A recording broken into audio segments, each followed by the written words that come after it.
राई स्टार और पायल की शादी का जश्न पूरे जोर शोर से चल रहा था। चारों तरफ खुशियों का माहौल था और सभी रिश्तेदार बहुत खुश थे। दोनों एक दूसरे को पसंद करते थे। पायल देखने में ऐसी लगा करती थी जैसे स्वर्ग से कोई अप्सरा उतर आई हो, और राई स्टार जो एक बड़ा नेता था और हमेशा गांव वालों की मदद के लिए आगे रहता था। सारे रीति रिवाज और रस्में पूरी होने के बाद दोनों पति पत्नी बनकर अपने घर पहुंचे। घर पहुंचने के बाद माहौल रोमांटिक हो गया। दोनों ने खूब मजे किए, बहुत मजाक किया और हंसे। थोड़ी देर बाद राई स्टार ने प्यार से पायल को बिस्तर पर बुलाया। पायल भी बिना किसी झिझक के खुशी खुशी चढ़ गई। अगली सुबह गांव में एक खूबसूरत सी धूप खिली। राई स्टार और पायल अभी भी गहरी नींद में थे। तभी अचानक पायल हड़बड़ाते हुए बिस्तर से उठी और तेजी से नीचे की ओर भागी। सीधे बाथरूम में पहुंचकर पायल को अचानक उल्टियां होने लगी।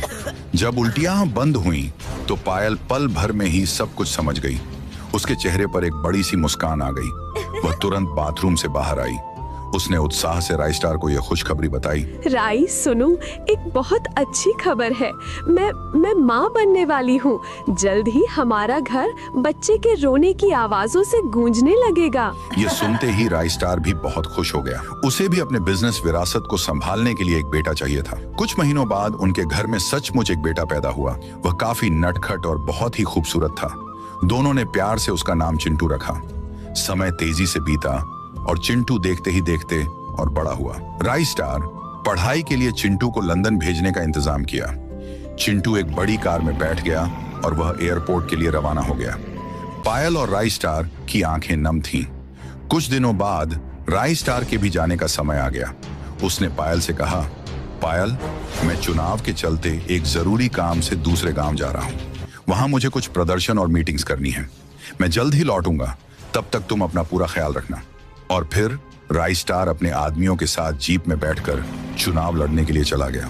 अब पायल से उसका बेटा और पति दोनों दूर हो चुके थे। राई स्टार अपने आदमियों के साथ फुरफुरी नगर गांव के अंदर चुनाव प्रचार के लिए पहुंचा हुआ था। वहां पहुंचकर उसने लोगों की भीड़ के सामने भाषण दिया।